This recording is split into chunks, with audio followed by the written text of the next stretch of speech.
Selamat bertemu kembali dengan saya, Moses L. Singgih.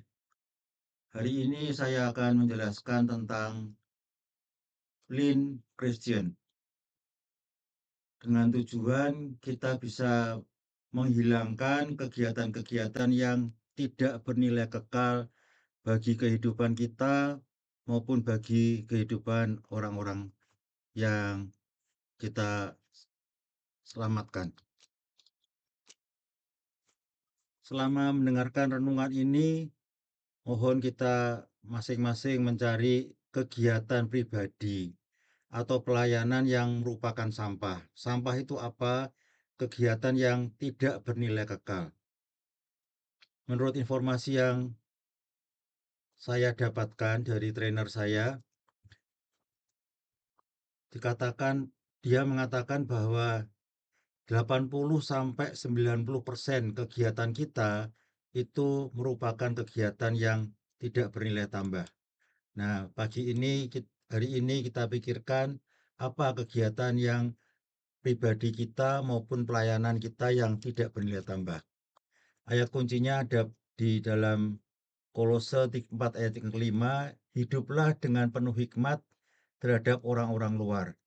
Pergunakanlah waktu yang ada untuk kegiatan-kegiatan yang berguna. Artinya kalau banyak waktu kita untuk hal-hal yang tidak berguna, kalau kita pindahkan menjadi waktu untuk hal yang berguna, maka hal yang berguna akan lebih banyak. Ya, dalam ini penjelasan ini berasal dari pelajaran Lean Manufacturing. Ada 7 Ws pada dasarnya: overproduction atau produksi yang berlebih, melebihi kebutuhan; waiting atau menunggu, ini waktu yang terbuang; unnecessary transportation, perpindahan yang tidak perlu; over processing atau proses yang berlebih. Contohnya umpamanya pengecatan mobil, sudah cukup catnya setebal itu tapi ditambahi lagi, nah itu nggak ada gunanya, karena akan tidak ada gunanya bagi mobil itu, tetapi menambah biaya. Excess inventory, persediaan yang lebih.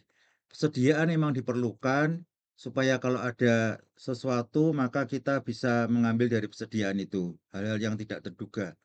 Unnecessary motion, gerakan yang tidak diperlukan.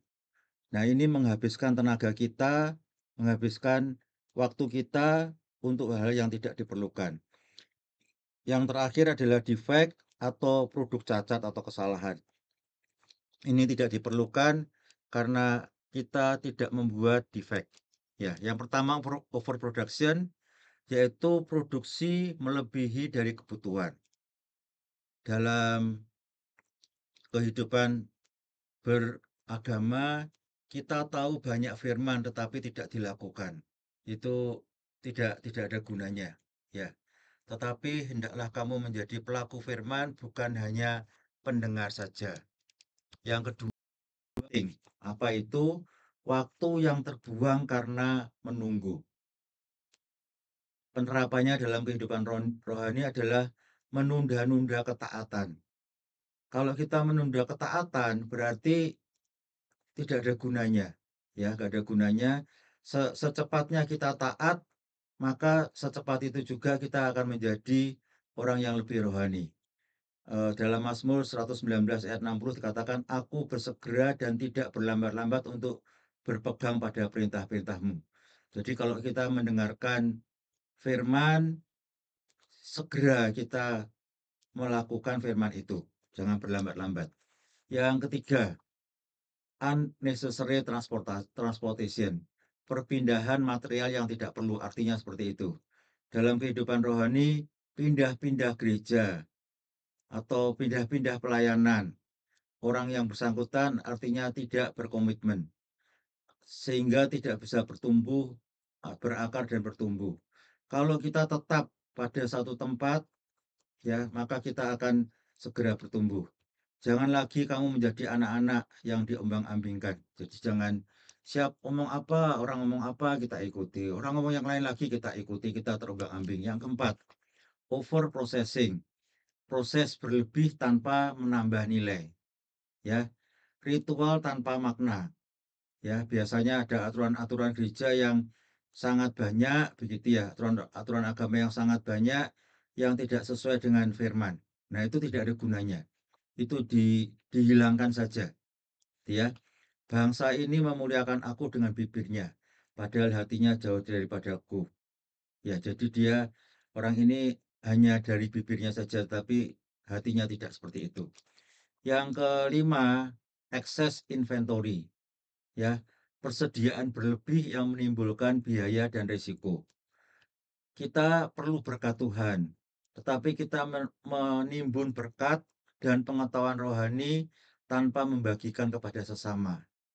Ya, sedangkan sesama kita, orang lain itu membutuhkan berkat kita. Kita timbun saja berkat-berkat yang Tuhan berikan. Seharusnya kita melakukan seperti ini. Apakah gunanya, saudara-saudaraku, jika seorang mengatakan bahwa ia mempunyai iman, padahal ia tidak mempunyai perbuatan? Kita lakukan yang sudah kita dapatkan dari Tuhan, kita berikan kepada orang lain yang membutuhkan. Tentunya orang yang lebih tidak mampu, baik pengetahuan maupun secara jasmani. Yang keenam, unnecessary motion. Motion itu harus kita lakukan untuk membuat barang. Tetapi di sini dituliskan unnecessary motion. Gerakan pekerja yang tidak efisien atau tidak perlu. Sibuk, sibuk, sibuk, sibuk yang tidak ada gunanya. Tidak berdampak apa-apa untuk kerohanian kita. Marta, Marta, engkau khawatir dan menyusahkan diri dengan banyak perkara. Tetapi satu saja yang engkau perlu, duduk di bawah kaki Tuhan. Jadi kita jangan sibuk-sibuk-sibuk yang tidak ada gunanya. Yang terakhir, defect. Produk cacat yang perlu diperbaiki atau dibuang. Dosa yang merusak hidup kita perlu bertobat. Ya, tidak ada gunanya kita hidup berdosa. Sesaat nyaman, tetapi setelah itu hidup kita rusak. Kita putus hubungan dengan Tuhan.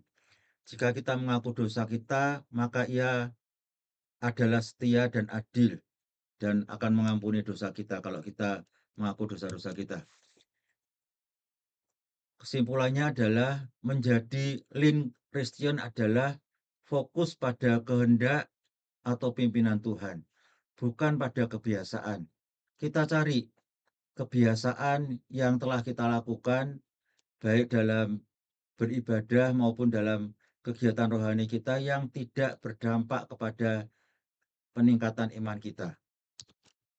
Melakukan hal yang membangun iman, ini lawannya dari ini. Jadi kita lakukan hal-hal yang membangun iman kita, yang nggak membangun dihilangkan. Disiplin rohani, berdoa minta pimpinan Tuhan, membaca firman Tuhan, untuk mendengarkan dan membaca firman Tuhan untuk mengetahui kehendak Tuhan itu apa. Lalu kita melaksanakan dalam membagikan yang sudah Tuhan berikan kepada kita dalam pelayanan kita.